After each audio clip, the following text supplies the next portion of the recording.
Momento histórico do Clube do Quadrinho, primeira vez que a gente recebe convidados talentosíssimos. Começamos muito bem. Eduardo Damasceno, Luiz Felipe Garrocho, vulgo Lipão. Eu mesmo. Antes de tudo, obrigado pela presença. Obrigado. Bom demais. E estamos aqui com eles para falar disso aqui, ó. Bidu Caminhos. A primeira Graphic MSP dessa nova leva. Panini falou aí que ia sair antes do previsto, a gente ficou feliz. E aí, semana passada a gente já foi no lançamento, né?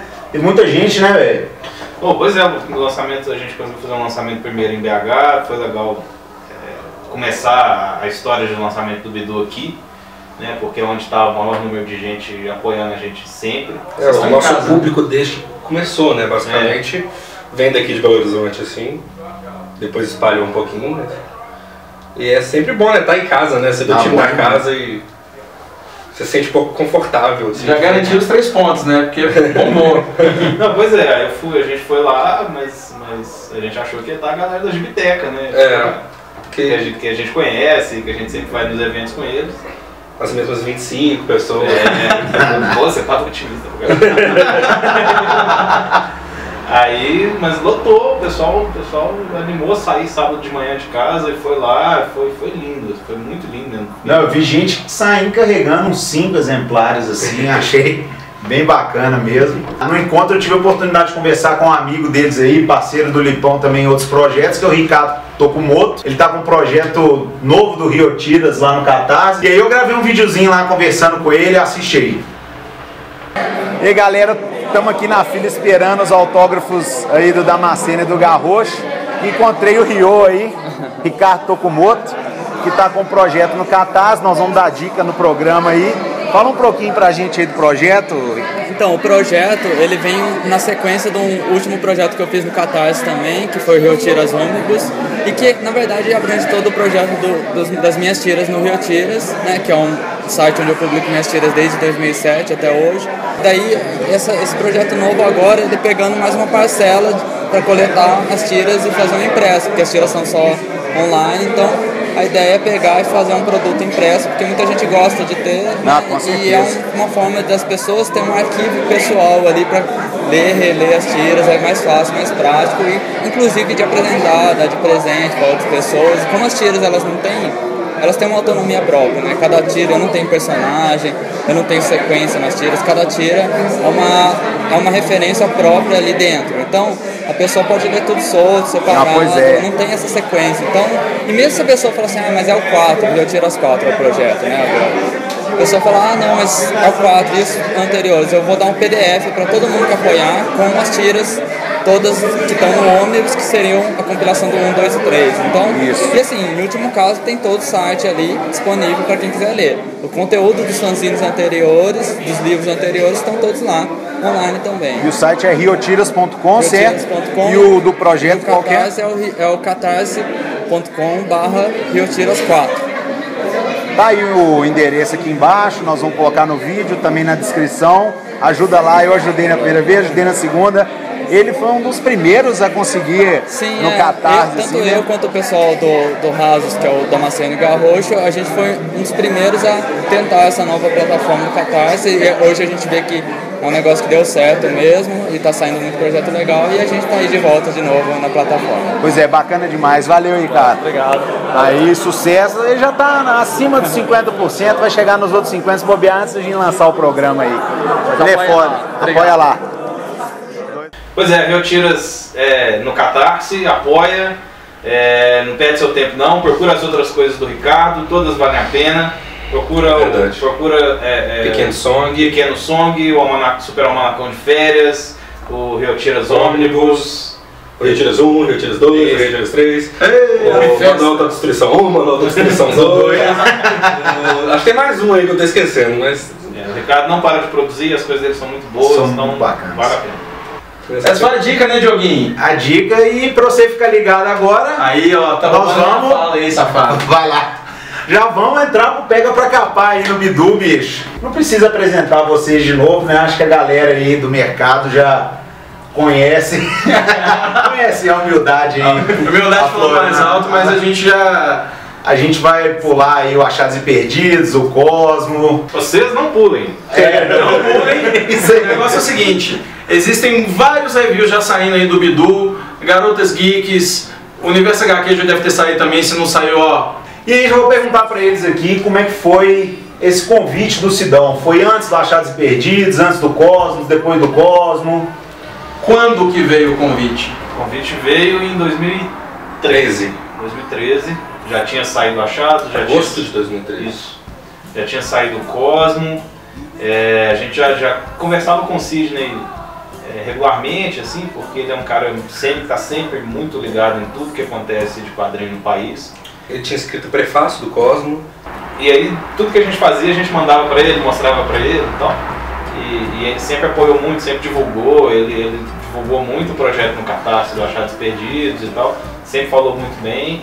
E aí, quando a gente ficou sabendo do projeto da Graphic MSP, a gente quis participar mesmo. Não, eu vi, é um projeto de quadrinho. Eu faço quadrinho, é um projeto da Mônica, eu gosto de da Mônica. É super legal. Meu namorado já tinha feito. Eu quero fazer também, por favor, né? Mas esse foi o máximo que a gente fez também. A gente quis muito fazer e ficou quieto. Eu já ia perguntar se vocês chegaram a... Não, nunca, né? A gente é terrível em proatividade. Ah, legal. E eu ia ficar muito sem graça, hein? A gente demorou um pouco pra começar, a gente ficou alguns anos basicamente falando que ia fazer quadrinho, né? E aí demorou uns 4 anos pra gente fazer de fato algum, então... E aí quando começou também... Aí a gente viu que a única coisa que você precisa pra fazer é fazer. Pois é, a gente vê que não só nessa conversa agora, mas também de outros carnavais, outras matérias aí fora. Me lembrou muito no FIC do ano passado, no painel de 100 balas, o Steve Johnson, que é o capista da série, ele contou... David Johnson. David Johnson. Steve David Johnson. Steve David Johnson. Quando o David Johnson, né, que é o capista de 100 balas, estava falando como ele começou a enveredar por isso aí, foi nessa mesma onda. Então assim, o pessoal falando, as pessoas chegam em mim e aí eu percebo que são alunos de uma faculdade que pagam $150 mil para estudar quadrinho e estão estudando uma obra que eu fiz. E aí o pessoal pergunta, e aí, como é que você começou? Ele falou assim, eu fui numa banca, eu comprei um livro de como desenhar heróis da Marvel por $15. Comecei, desenhei, depois eu fui desenhando outras coisas, uma coisa foi puxando a outra, tô aqui. Mas esse é um negócio que a gente pega muito, assim. Eu respeito muito professores de quadrinhos e coisa e tal. Eu mesmo, né, já dei muita aula de quadrinhos. Mas eu acho que o grande valor do professor é mostrar referência, assim. Você só tem que fazer. O grande medo, eu acho, o maior medo de todo mundo é fazer um negócio ruim, né? É fazer um negócio e a galera virar pra você e falar, não, gosta e coisa e tal. Mas a verdade é que quem decide isso é o público mesmo. Eles não tem jeito, ele vai sempre decidir. E o único jeito de descobrir isso vai ser se você de fato fizer e mostrar. E hoje, assim, pra essa galera que tá na pilha de fazer quadrinho, falta aquele fio de cabelo no paletó. O que vocês falariam, assim, de referência, de estudo, além da prática? Só é que não falta o fio de cabelo, né? Falta volume de trabalho, só. Você vai saber o que melhora, o que faz bem, faz mal pro seu trabalho se você estiver fazendo. E hoje, como você publica coisa na internet, você põe lá, todo mundo vai te falar. Você querendo ou não, todo mundo vai te falar o que achou. Referência é um negócio que nem sempre dá pra ver tão claramente um trabalho.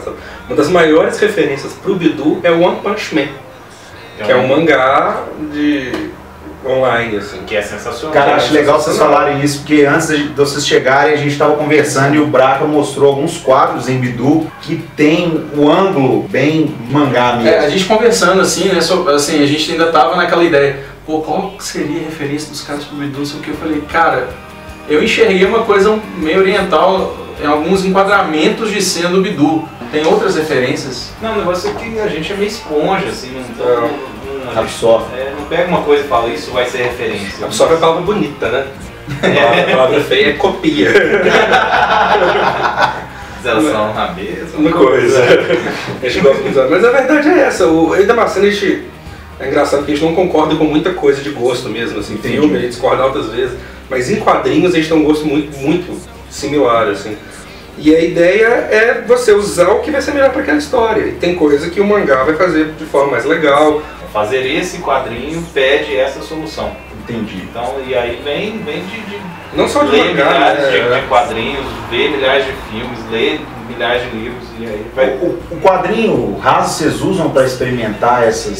Sim. Lógico, né? Eu reparei do Achados e Perdidos pro Cosmo, essa questão de vocês pararem de usar os contornos pretos e aí o mesmo que vocês fizeram em Cosmo, vocês aplicaram no Bidu agora, que é obviamente uma evolução. Eu acho que fica bem mais agradável esse trabalho de cores assim.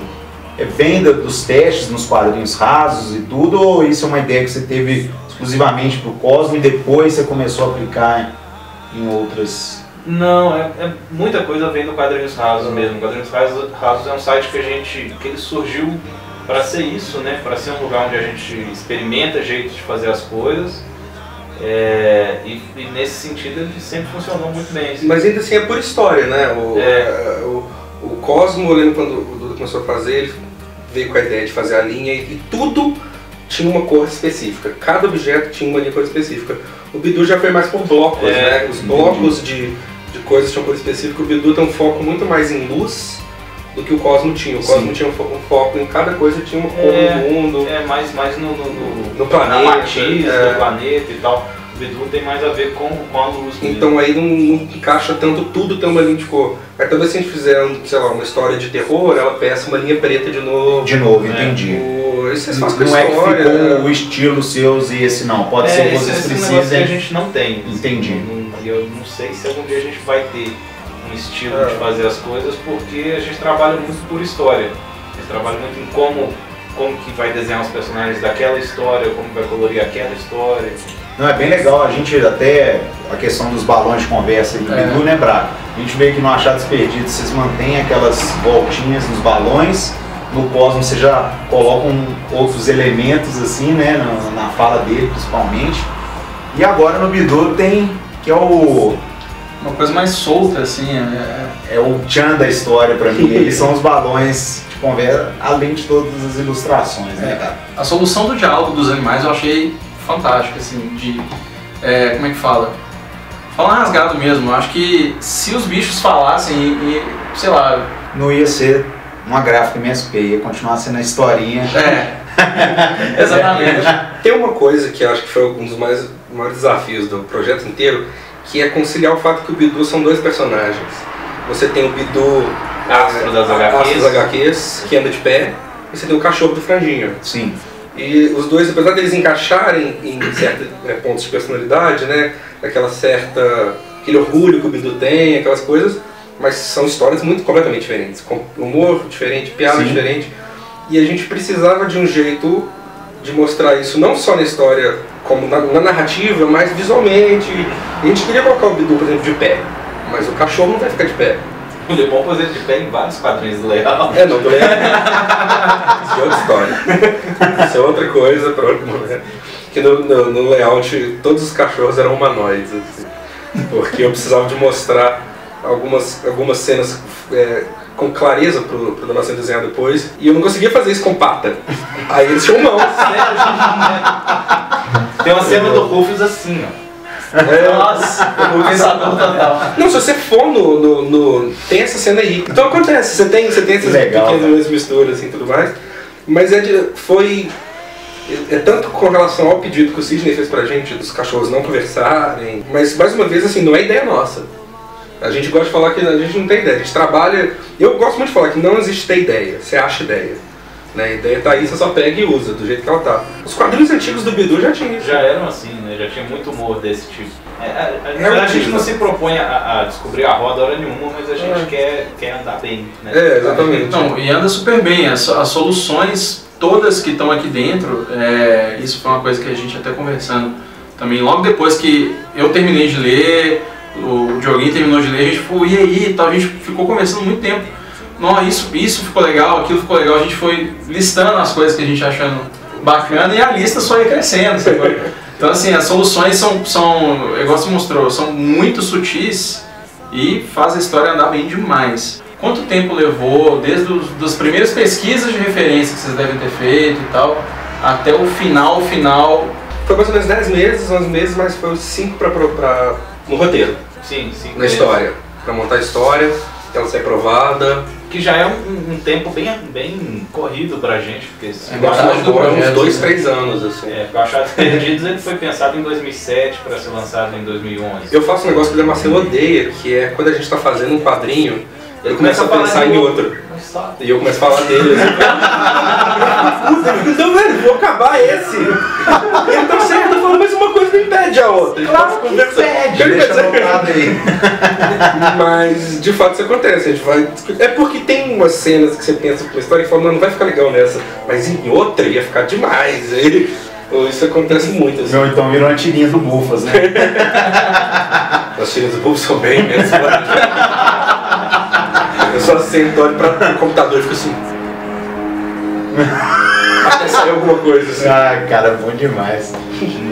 Mas foi isso. E aí dessa vez a gente teve que resolver em 10 meses, porque eu falei com o Sidney que a gente ia lançar em março. Ele falou, né? Vocês conseguem fazer isso até o primeiro semestre do ano que vem? Do março.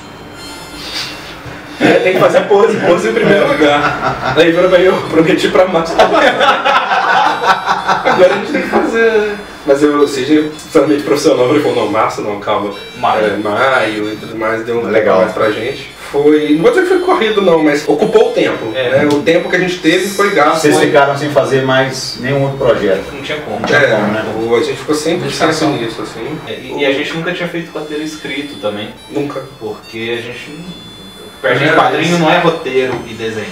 A gente tava já planejando mandar um pré-layout pra falar, olha, é assim que fica mais ou menos assim, mas acabou que foi aprovável, tudo mais, mas que a gente mesmo não confia na nossa capacidade de escrever roteiro, só deixou a gente mais inseguro com o Bidu. E a gente não tava seguro. A gente não tava seguro e agora a gente sabe que a gente é ruim. E ainda falando da história do Bidu, uma coisa que a gente percebe que assim, é uma história de origem, né? Assim, a gente até ficou brincando aqui falando, é tipo um Bidu Begins, sabe? E aí, o que rola? A própria sinopse na contracapa, ela liga os pontos assim, olha, é o encontro do Bidu com Franjinha, isso é o quê da história. E aí, quando a gente foi ler a história, o como, na nossa opinião, é a cereja do bolo, sabe? Aí a gente cai para um outro nível da história, que é a história de transformação do Bidu, como é que surgiram as ideias de como. Pois é, essa eu acho que é a parte mais interessante do trabalho todo. Assim. E é mais difícil. E aí o que a gente quis fazer foi criar personagens que fossem interessantes. Né? Como a história já está lá, né? A pessoa sabe qual que é a história, então vamos fazer personagens que te incentivem a acompanhar essa história até o final. E que cada um tenha a sua própria jornada dentro dessa jornada maior. Isso tudo sendo sempre referência aos personagens que eles já são. Até a Dona Pedra ajuda ele lá, né? Muito bom, velho. Porque eles são, eles são personagens que têm função, né? A Dona Pedra é amiga do Bidu, mas ela é crítica ao Bidu. O Bidu, ele é aquela figura que... Não, o Bidu mesmo, o Bidu ele é aquela figura que em alguns momentos ele acaba... vamos dizer, cheio de si, em alguns momentos não. A gente pegou as características tradicionais dele, o Gugu quer ser o Bidu, quer ser o Bidu. Isso a gente era lembrado, inclusive, pelos olha, os personagens têm passado, usa esse passado, assim. E daí transformar isso em algo que a gente consegue se identificar e ver uma forma de história interessante, porque justamente o final a gente já sabia que ia ser. E ao mesmo tempo a gente não queria que os personagens fossem só isso. Por exemplo, o Gugu é o personagem que quer ser igual ao Bidu. Né? O que a gente faz além disso com ele? Né? Ele tem outros sentimentos, ele tem outras vontades, ele age de outro jeito com outros personagens. A gente tinha tempo bastante para contar uma história grande, então dá para você brincar com esses elementos tradicionais e ver como de onde eles podem surgir, por que eles se tornaram assim. A gente não queria pôr nada de graça.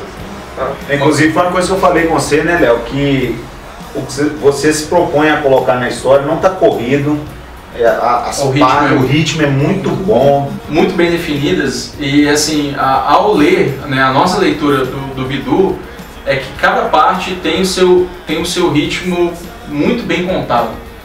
Então, assim, não tem nada que é rápido demais, né, que é interrompido assim. E aí eu acho que até vendo outros reviews já que estão pulando aí internet afora, é a sensibilidade da história. É um tema universal assim, né, que é de transformação. Então assim, uma história sobre segundas chances também, sabe? Esse tema pra mim até me causou uma identificação muito grande, assim, me deixou até emocionado mesmo, porque, pô, esses elementos ao longo da história, na nossa opinião, deixou muito universal, sabe? Então assim, vai agradar os marmanjos barbados de 30 e tantos anos, Com certeza. até a molecada que precisa, né, na minha opinião, precisa aprender sobre isso, sabe? Meu primo mais novo leu o Vavá e ele ficou aflito enquanto leu.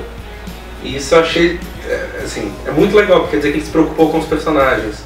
E é uma coisa que a gente fica muito preocupado antes, porque exceto se a história ela exige um certo tipo de assunto, que aí só é possível para a gente mais adulta conversar, nós gostamos que todo mundo leia o que a gente faz. Assim, a gente não tem como objetivo colocar elementos na história só para deixar ela mais adulta, só para deixar ela mais infantil.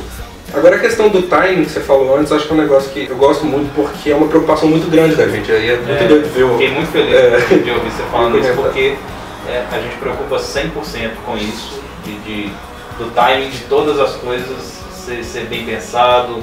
A gente brinca que a gente não é nenhum gênio, assim, a gente faz a coisa errando muito, né? A gente erra demais.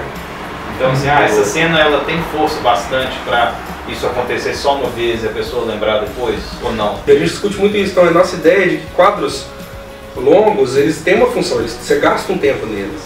O seu tempo de leitura, o seu tempo de visão na página se torna outro. Então o tempo que você passa nessa página tem que representar alguma coisa na sua leitura que está passando naquele quadro.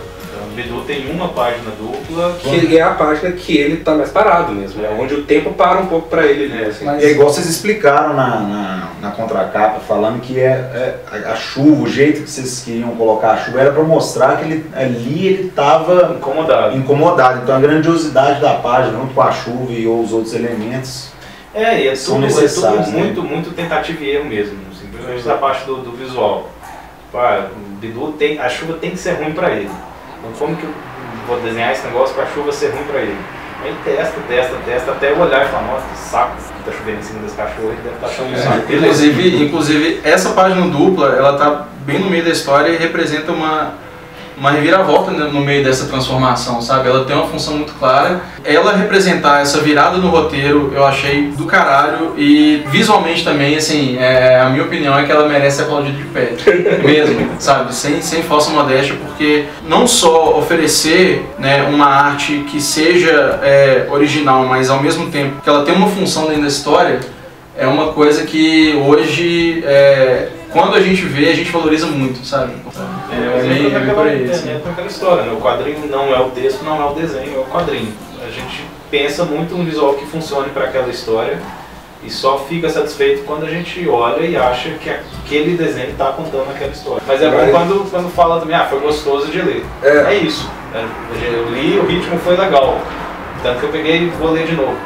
Ótimo. Né? Se você está afim de ler de novo é porque não foi um saco. Uma preocupação tradicional do quadrinho é que o último quadro da página da direita tem que te dar uma vontade de virar. Né?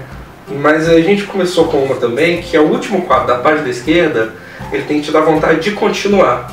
Ele não pode ser um quadrinho de virada, porque não vai ter surpresa. Você já leu esse primeiro quadro aqui. Mas ele tem que ter uma sequência de pensamento. Sim. Então a gente sempre tenta colocar no último quadro uma forma de continuar, sem ser uma virada, mas uma sequência do que está acontecendo na coisa anterior. Não se é sempre que dá certo, isso obviamente... Mas a gente tenta e é um negócio que a gente pensa sempre. Então todo quadro de uma história de quadrinhos ele tem que ter uma razão para estar lá, senão você tira. Em resumo, eu acho que é isso. A gente vai ter um quadro na diagonal, a gente vai ter uma página dupla, a gente vai ter uma página inteira com desenho, se a gente achar que isso vai ajudar a contar a história. Legal demais. Bom demais. E para finalizar, uma coisa que a gente até discutiu, abertura para novas histórias. O que vocês pensam disso? A minha opinião é que depois de ligar o Bidu ao Franjinha, na minha opinião, você tem um leque para poder contar novas histórias. O que acontece é que não depende da gente. Exatamente. E mesmo que a gente pense histórias e tal, e a gente às vezes já chegou a pensar algumas coisas, mas nesse sentido eu sou bem prático, assim, como não depende da gente, não é um negócio que eu quero perder tempo porque a gente tem um tanto de história para contar. Entendi. Né? Assim, eu ia adorar fazer, mas eu não posso contar com isso. Se chegar na nossa mão a situação, a gente vai imaginar o que fazer se chegar. Sidão, Maurício, por favor. Estamos de olho. Gente, foi nosso. Muito obrigado. Valeu demais pela presença aqui no Clube do Quadrinho. Começamos bem com convidados. Pois é, essa semana aí, quando o programa estiver saindo, vocês já vão estar na Bienal, né? Bienal de São Paulo, certo? O livro. Sim. Aí acho que quarta-feira. Tem um lançamento no dia 27. Isso aí, ó. Na Geek às 18 horas. Um lançamento no dia 29. Lá na Bienal. Na Bienal, eu não sei as horas. E um lançamento no dia 30 também na Bienal, que é a sessão de autógrafo com todos os autores do projeto Graphic MSP. Ó, legal aí, ó. O programa sai dia 29, então dia 30, igual ele falou aí. Não perde. Não perde. Se vocês curtiram, aqui embaixo aqui, ó. Comenta também, fica à vontade. A gente tá lá nas nossas redes sociais. Então é isso aí, né, Dioguinho? Logo mais tem mais. Tchau. Até. É, isso se vocês quiserem falar alguma coisa. Da edição. Edição, né? Ah, é um cachorro de rua. Spoiler. Coisa, Eu falei com ele. As coisas mais velhadas. Nossa, se eu fosse fazer a minha versão de Naruto, como ela seria? Sabe? Não muda nada. Tá perfeito. Só põe meu nome em cima. Vira do Naruto. Isso, do Naruto. Você acharam o alô, mamãe? Hã? Pô, eu ia comentar isso aqui no programa. Faltou um balãozinho do alô, mamãe. Tem? Faltou não. Faltou não. Poxa. Puxa. Nossa, meu. Que doido.